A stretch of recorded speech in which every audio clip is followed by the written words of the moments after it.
மாண்புமிகு அம்மா அவர்களோட கனவு திட்டம் நிறைவேறிடுச்சு தெரியுமா? வந்து விட்டது புதிய ரேஷன் கார்டு, இப்போது ஸ்மார்ட் கார்டு வடிவில்.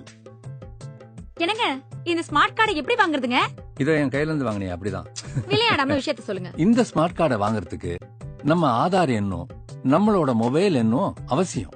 எதுக்கு? அப்பதான் நம்ம பேரு விலாசம் எல்லாம் பதிவாகும். நம்ம வாங்குற பொருட்களோட விவரம் நம்ம மொபைல் போனுக்கே எஸ்எம்எஸ் வரும். அப்படியா? வேற என்னென்ன வசதிகள் இருக்கு? ரேஷன் ஆபீஸ்க்கு போகாமலே நம்ம ரேஷன் கார்டுல திருத்தங்கள் செஞ்சுக்கலாம். திருத்தங்கள் செஞ்சுக்கலாமா? அத முதல்ல என்னன்னு சொல்லுங்க. www.tnpds.gov.in அப்படிங்கிற இணையதள பக்கத்துல பயனாளர் நுழைவுக்குள்ள போய் நம்மளோட செல்போன் நம்பரை ஃபீட் பண்ணணும்.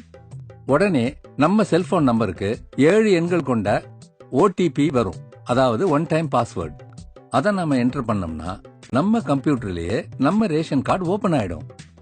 இதுக்குள்ள நம்ம போய் நம்ம பேரை சேர்க்கவோ நீக்கவோ, நம்ம அட்ரஸ், நம்ம போன் நம்பர், நம்ம போட்டோ, இப்படி எதை வேணாலும் மாத்திக்கலாம். இது எல்லாத்தையும் வீட்ல உட்கார்ந்தே பண்ணலாம். 5 வயதுக்குட்பட்ட குழந்தைகளை சேர்க்கணும்னா அவங்களுடைய பிறப்பு சான்றிதழே போதுமானது. அதுக்கப்புறம் அவங்க ஆதார் கார்டு வந்த உடனே நம்ம மத்த விஷயங்களை பதிவு பண்ணிக்கலாம். என்னங்க, ஒருவேளை வீட்ல கம்ப்யூட்டர் இல்லனா? கவலையே இல்ல.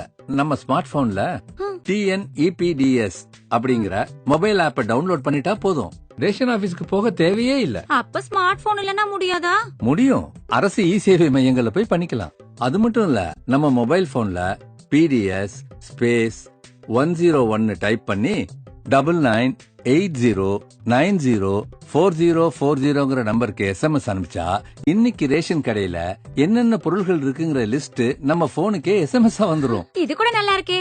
இது தவிர வேற என்னென்ன வசதிகள் இருக்கு? PDS ஸ்பேஸ் 102 டைப் பண்ணி 9980904040ங்கிற நம்பருக்கு SMS அனுப்பிச்சீங்கன்னா இன்னைக்கு நம்ம ஏரியால இருக்க ரேஷன் கடை திறந்திருக்கா இல்லையான்னு நம்ம தெரிஞ்சுக்கலாம். இது எல்லாத்துக்கும் மேல நாம வாங்காத பொருள் வாங்கினதா நமக்கு தகவல் வந்துச்சுன்னா PDS ஸ்பேஸ் 107 டைப் பண்ணி 9980904040ங்கிற நம்பருக்கு SMS அனுப்பிச்சு புகார் தெரிவிக்கலாம்.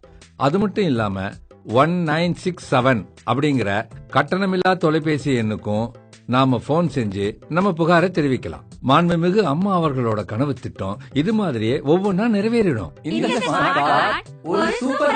மக்கள் நலன் கருதி வழங்குவோர் உணவுப் பொருள் வழங்கல் மற்றும் நுகர்வோர் பாதுகாப்புத்துறை.